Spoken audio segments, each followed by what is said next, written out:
সরস্বতী পুজো উপলক্ষে আমরা এক জায়গায় যাওয়ার কথা ছিল, প্ল্যান করেছিলাম।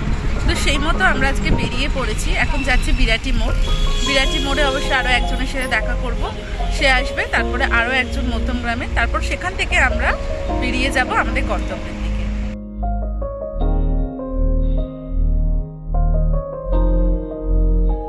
দেখতেই পাচ্ছ 4 জন এখন চলে এসেছে, আর তার সাথে সাথেই শুরু হয়ে গেছে আমাদের গল্প, আড্ডা আর হাসি।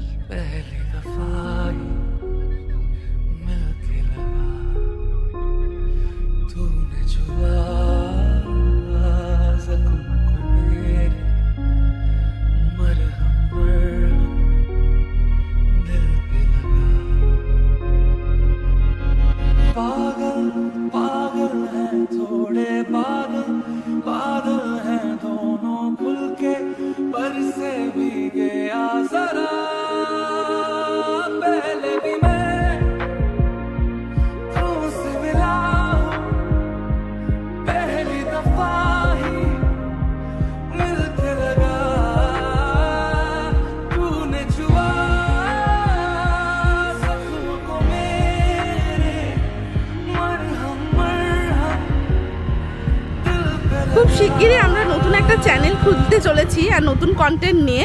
তো সেই সমস্ত ব্যাপারেই নতুন জিনিসপত্র কেনার জন্য আমরা দেখো একটা জায়গায় চলে এসেছি। এখানে নানা ধরনের মাটির জিনিসপত্র পাওয়া যাচ্ছে, দেখতে এত সুন্দর লাগছে না।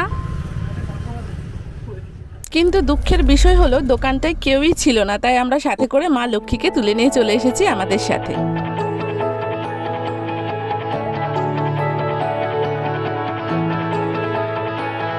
এরা সুখের লাগে চাহে প্রেম, প্রেম মেলে না, শুধু সুখ চলে যায় এমনি মায়ার ছলনা। আজ আমরা ঠিক করেছিলাম যে হ্যাপি ভ্যালি পার্কে যাব, কিন্তু গিয়ে দেখি পার্কে এত ভিড় যে আমরা আমাদের প্ল্যানটাকে একটুখানি চেঞ্জ করে চলে গেলাম চাকলা ধামে। কারে ছেড়ে কারে যায়, সুখের লাগে চাহে প্রেম, প্রেম মেলে না, শুধু সুখ চলে যায় এমনি মায়ার ছলনা। এরা সুখের লাগে চাহে প্রেম, প্রেম মেলে না।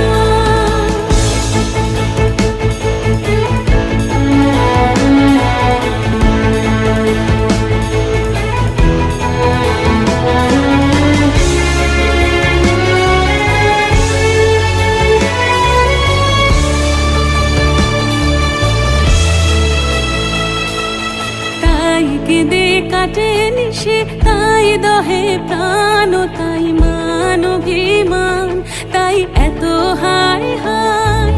তাই কেঁদে কাটে নিশে তাই দহে প্রাণ, তাই মান অভিমান, তাই এত হায় হায়।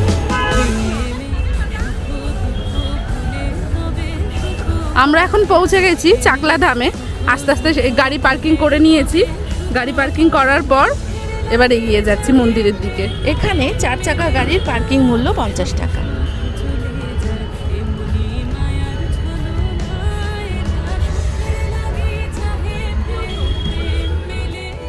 আর এখানে দেখো ফটোশুট শুরু হয়ে গেছে ওই দুইজনের, আর আমরা এদিকে ক্যাবলা কেবলির মতো দাঁড়িয়ে আছি।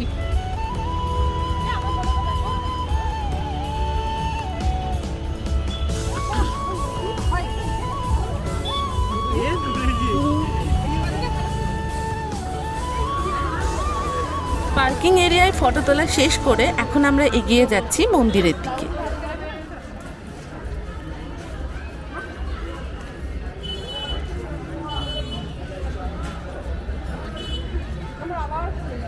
আর দেখতেই পাচ্ছ যেহেতু আজকে সরস্বতী পুজো, তাই অন্য দিনের থেকে আজকে ভিড়টা একটু বেশি। মন্দিরের বাইরেই রয়েছে একটা তালিকা, যেখানে আছে বিভিন্ন রকমের পুজোর জন্য কেমন কি দক্ষিণা নেওয়া হয়।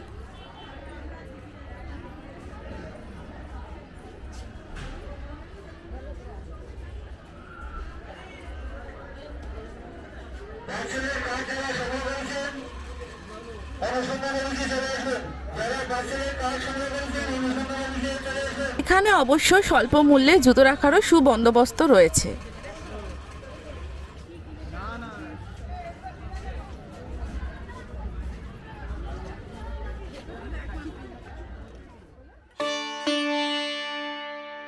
এবার তাহলে চলো মন্দিরের ভেতরে যাওয়া যাক। চাকলা ধাম হলো বাঙালি হিন্দুদের একটা গুরুত্বপূর্ণ তীর্থস্থান। হিন্দুদের বিশ্বাস অনুযায়ী এই তীর্থস্থান বাবা লোকনাথের জন্মভূমি। এই স্থানেই নাকি জন্মগ্রহণ করেছিলেন বাবা লোকনাথ। যদিও এই নিয়ে বিতর্ক রয়েছে, কিন্তু সেই বিতর্ক ভক্তদের ভক্তির পথে বাধা হয়ে দাঁড়ায়নি কোনোদিনও। সারা বছর ধরে হাজার হাজার ভক্তের আনাগোনা হয় এখানে। তবে বাবা তিরোধার উৎসবের সময় অসংখ্য ভক্তের ভিড় হয়। উত্তর 24 পরগনা জেলায় বসিরহাট থেকে 25 কিলোমিটার দূরে রয়েছে এই চাকলা ধাম। আমাদের হিন্দু সমাজে এরকম মানুষের সংখ্যা খুব কমই যারা হয়তো বাবা লোকনাথের সম্পর্কে অবগত নন। তিনি ছিলেন একজন হিন্দু সন্ন্যাসী তথা সিদ্ধ পুরুষ, তাই তো তিনি বাঙালি হিন্দুদের কাছে অত্যন্ত পূজনীয়। তাঁর বাবা ছিলেন রামকানাই ঘোষাল আর মা কমলা দেবী। বাবার ইচ্ছায় বালক লোকনাথ ব্রহ্মচর্য ধারণ করে গৃহত্যাগ করেন। তিনি বলতেন, ভক্তরাই ভগবান, ভক্তের মাঝেই ভগবান বিদ্যমান। আচ্ছা, তোমাদের মনে আছে বাবার সেই বিখ্যাত উক্তি, রণে বনে জলে জঙ্গলে যখনই বিপদে পড়িবে আমাকে স্মরণ করিও, আমি রক্ষা করিব। আর বাবার এই উক্তি হাজার হাজার ভক্তদের মনে দেয় সান্ত্বনা, মনের জোর বাড়িয়ে দেয়। পুরো মন্দিরটি হচ্ছে সাদা রঙের, আর প্রতিটি স্তম্ভে নানা রকমের কারুকার্য করা রয়েছে। মন্দিরের প্রবেশদ্বারেই রয়েছে দুটো বিশাল আকৃতির ষাঁড়। রাজা নৃসিংহ দেব রায় চাকলা ধামের মন্দিরটি নির্মাণ শুরু করেন এবং পরে তার বিধবা স্ত্রী রানী শঙ্করী মন্দিরের নির্মাণ কাজ সম্পূর্ণ করেন। কলকাতা থেকে চাকলা ধামের দূরত্ব প্রায় 55 কিলোমিটার। গাড়িতে গেলে যশোর রোড ধরে গিয়ে গুমা ক্রসিং থেকে মাক নিতে হবে। প্রথমে বাদরবাজার এবং শেষে চাকলা গ্রামের চাকলা ধামে পৌঁছাবেন। আর যদি ট্রেনে যেতে চাও তাহলে শিয়ালদা স্টেশন থেকে শিয়ালদা বনগা লোকালে করে গুমা রেলওয়ে স্টেশনে যাবে। তারপর সেখান থেকে গাড়ি বা অটো করে চলে যেতেই পারো চাকলা ধামে। চাকলা ধাম ভ্রমণের জন্য সেখানে কিন্তু রাত্রিবাসের কোনো প্রয়োজন নেই, তোমরা চাইলেই দিনের দিনই ফেরত আসতে পারো। তোমরা যারা এখনও এই চাকলা ধামে যাওনি তাদের বলছি যে আর দেরি না করে হাতে জাস্ট 5-6 ঘন্টা সময় নিয়ে বেরিয়ে পড়ো আর ঘুরে আসো এত সুন্দর একটা জায়গা থেকে। চাকলা ধামের মূল আকর্ষণ এখানের মন্দির। বিশাল জমির ওপর সম্পূর্ণ মার্বেল পাথর দিয়ে তৈরি হয়েছে এই মন্দিরটি। সকাল 8টা থেকে রাত্রি 10টা পর্যন্ত খোলা থাকে এই মন্দির। পুজোর জন্য মন্দিরটি সকালে একবার এবং বিকেলে একবার খোলে। আর পুজোর সময় হলো সকাল 8টা থেকে বেলা 12টা এবং বিকেল 3টে থেকে রাত 8টা। মূলত দুটি মন্দির রয়েছে এখানে। এই দোতলা মন্দিরের মধ্যেই রয়েছে নানা দেবদেবীর বিগ্রহ, কিন্তু যেহেতু দরজা বন্ধ ছিল তাই আমরা এখানে প্রবেশ করতে পারিনি। দেখেছো তো, তোমাদের একটা কথা বলতে ভুলেই গেছি, মাঝের যে সময়টায় পুজো বন্ধ থাকে তখন কিন্তু মন্দিরের বাইরের কাউন্টার থেকে খাবারের কুপন পাওয়া যায়। দুপুর 12:30 থেকে 1:30টার মধ্যে কিন্তু খাবারের কুপন সংগ্রহ করে নিতে হয়, না হলে কিন্তু 1:30টার পর কুপন কাউন্টার বন্ধ করে দেওয়া হয়। এখানে বসে খাওয়ার জন্য লম্বা লাইন পড়ে, আর তোমার হাতে যদি সময় না থাকে তাহলে 5-10 টাকা বেশি দিয়ে ভোগ পার্সেল করে নিতেই পারো। এখন আমরা চলে যাচ্ছি মূল মন্দিরটির দিকে। এখানে কিন্তু ফটো তোলা বা ভিডিও করা সম্পূর্ণভাবে নিষিদ্ধ, কিন্তু শুধুমাত্র তোমাদেরকে দেখাবো বলে এই রিস্কটা আমি নিয়ে কিন্তু ভিডিও তুলেছি। যেহেতু লুকিয়ে ভিডিওটা করেছি তাই ক্লিপটা সেরকমভাবে অতটাও স্পষ্ট নয়।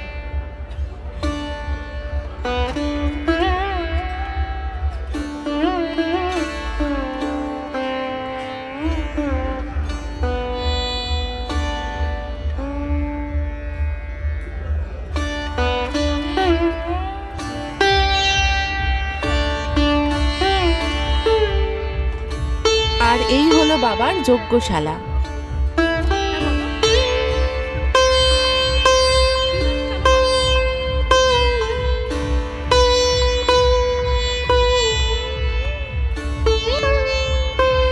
দেখতে পাচ্ছ যজ্ঞের স্থানটা কত বড়।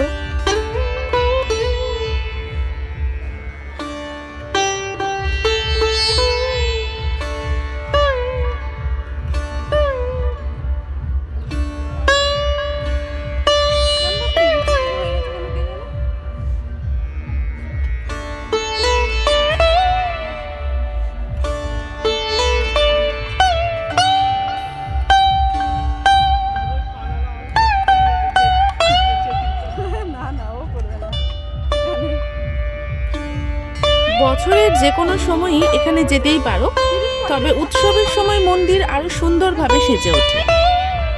মন্দিরের সামনেই রয়েছে এই বিশাল আকৃতির মাঠ। শীতকালে তো অনেকজন বাড়ি থেকে নিরামিষ খাবার এনে এই মাঠে বসে চুটিয়ে পিকনিকও করে নেয়।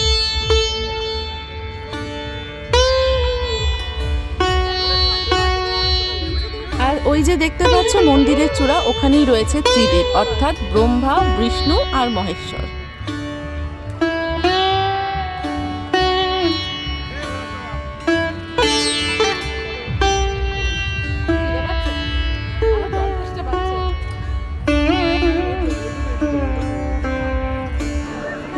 আর এদের দেখো, আমি পুরো মন্দির ঘুরে চলে এলাম, কিন্তু এদের এখনো ফটো তোলা শেষই হয় না। তারপরে হঠাৎই আমাদের চোখ গেল এই 6 জনের একটা বন্ধুদের গ্রুপের দিকে। কি সুন্দর দেখো, তারা একে অপরের সাথে ম্যাচ করে কানের দুল, শাড়ি, চুল সমস্তটাই পরেছে। সব মিলিয়ে বেশ ভালোই লাগছিল ওদেরকে দেখতে, তাই ওদেরও কিছু ফটো তুলে দিল।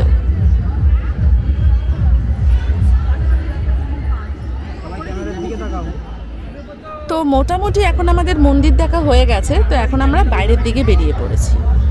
আর বাইরেটাতেও সবজি, ফল, তারপর নানা রকম জিনিস, এই সমস্ত দোকান বসে, মানে ছোটোখাটো একটা মেলা বলা যেতেই পারে।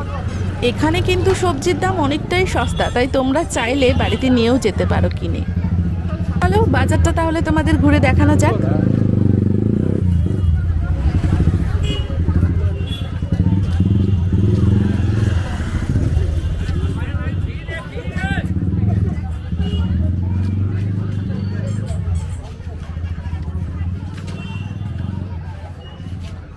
বাচ্চাদের খেলনা থেকে শুরু করে নানা রকমের মূর্তি, বাসনপত্র, টেডি বিয়ার সমস্ত কিছুই কিন্তু এখানে পাওয়া যাচ্ছে।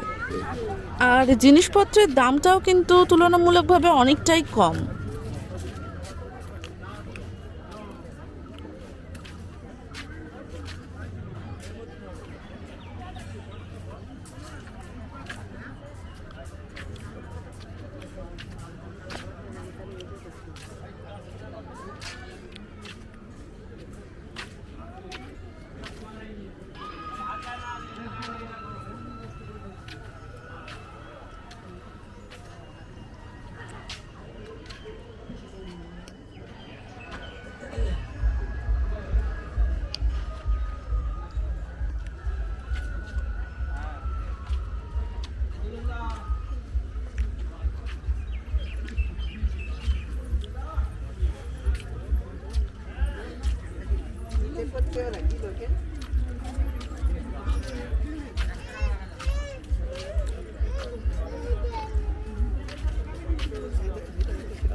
এই ছোট ছোট রিংগুলো দেখো কত কিউট।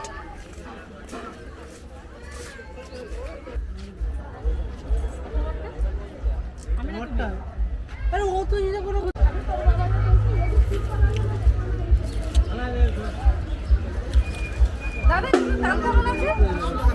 100 টাকা পিস, দুটোরই একই দাম।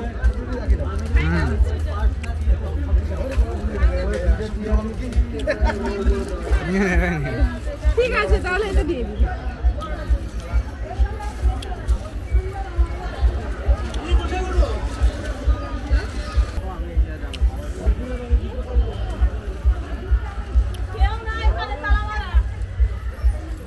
আর এই মূর্তিগুলোর কি দাম আছে দাদা?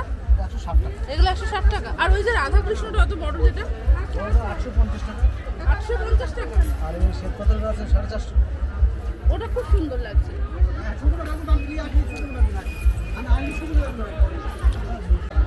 তুমি সবেতে শুধু 20 টাকা করেই কমাবে? কোথায় কত দাম? 120 টাকা। ওয়েট করে দাম বললাম।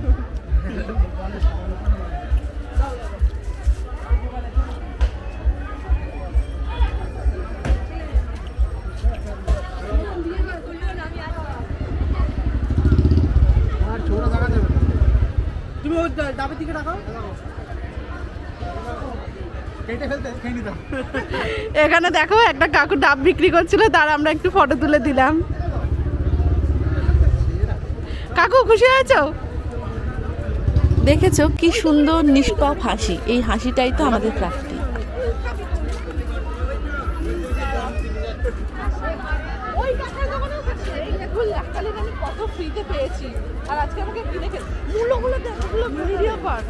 আর এই যে দেখতে পাচ্ছ মূলোগুলো কত বড়, এর আগে এত বড় বড় মূলো কে কে দেখেছো আমাকে কমেন্টে জানিও।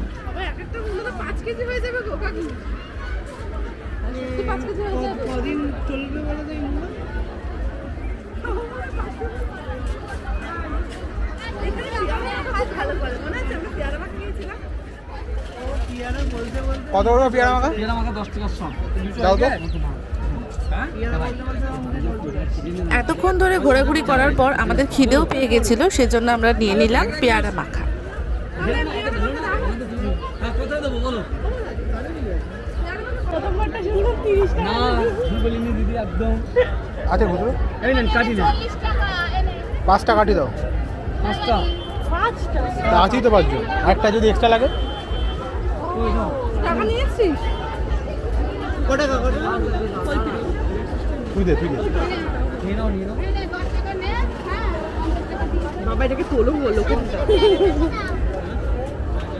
এই দাদা।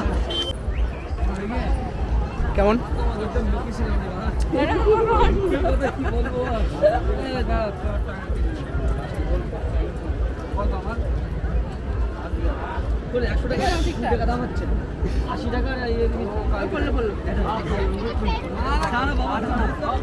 হ্যাঁ বলো। কত দিলে?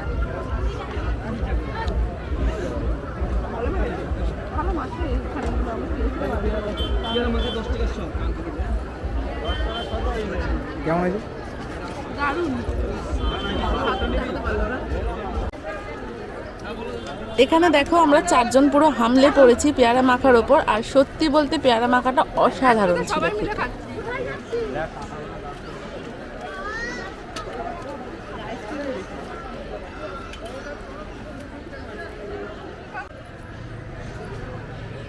যেহেতু আমরা সরস্বতী পুজোর দিন গেছি, তো এটা ছিল আমাদের ওপরই পাওনা।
পেয়ারা মাখা খাওয়ার পরে এদের প্রচন্ড ঝাল লেগে গেছে, তো ঝাল কাটানোর জন্য এরা কিনে নিয়েছে আইসক্রিম।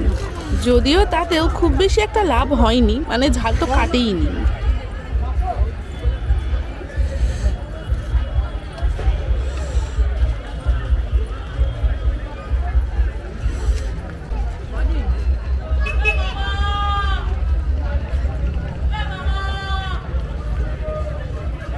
মন্দির দর্শন, ফটো তোলা, কেনাকাটা, খাওয়া দাওয়া করার পর আমরা বেরিয়ে পড়েছি গুটি গুটি পায়ে।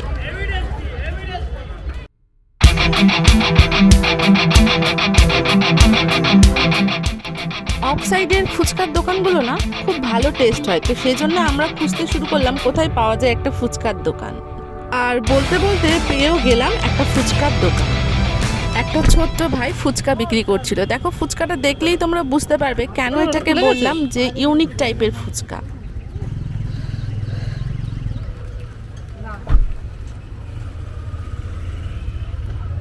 টোটাল 8 টাকা। 7 টাকা। 6টা ভিডিও একটা এই স্কিম তো ভালো না। দেখেন 7টা বলে দাও।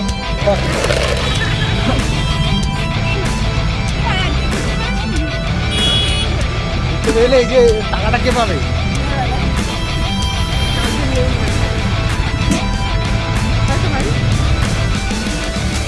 আর এখানে দেখো আমরা ভাইটার সাথেও গল্প করা শুরু করে দিয়েছি। আর এই ভাই 10 টাকায় 7টা ফুচকা দেয়।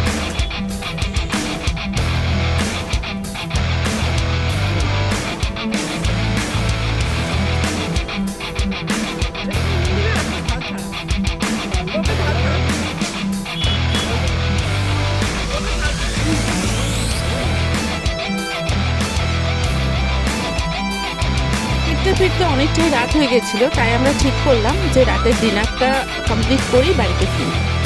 আর সেই মতো শুরু হলো আমাদের রেস্টুরেন্ট খোঁজা।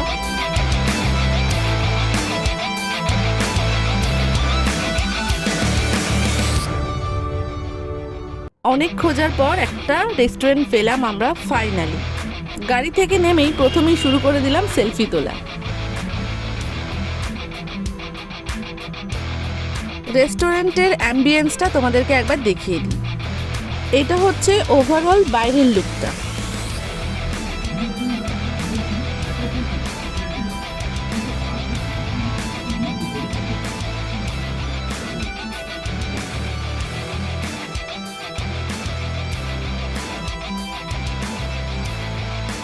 এবার চলো তাহলে ভেতরে যাওয়া যাক। ভেতরটাও গোছানোই ছিল মোটামুটি, তবে আসল চমক তো আমাদের জন্য এখনো অপেক্ষা করছিল।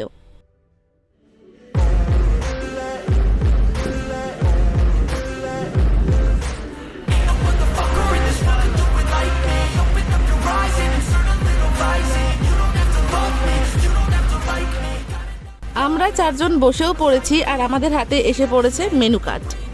8 ঘন্টা ধরে মেনু কার্ড নিয়ে ঘাটাঘাটি করার পর ফাইনালি আমরা কোনো কিছু খাবার অর্ডার করলাম। আর সেখানেই অপেক্ষা করছিল আমাদের জন্য টুইস্ট। এখানে প্রথমেই আমরা অর্ডার করেছিলাম ভেটকি মাছের কাবাব, যেটা খেতে সত্যিই একদমই জঘন্য ছিল। তারপর আমাদের মুখের টেস্ট ফেরানোর জন্য অর্ডার করেছিলাম চিকেন 65। এটা সত্যি ভালো ছিল, মোটামুটি ভালোই ছিল এটা। তারপর আসলো মেন কোর্সের পালা। মেন কোর্সের আইটেমগুলো আমাদের মোটামুটি ঠিক থাকলেও সব থেকে খারাপ ছিল মাটন কষা আর মাটন বিরিয়ানি।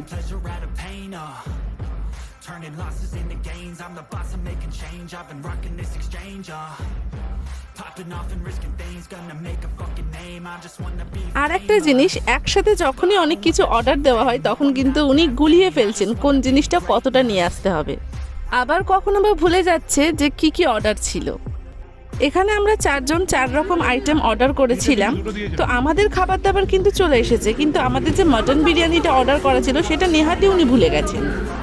তারপর ওনাকে ডেকে বললাম যে আমাদের এখানে তো একটা বিরিয়ানি অর্ডার ছিল, তখন ওনার মাথায় এসছে।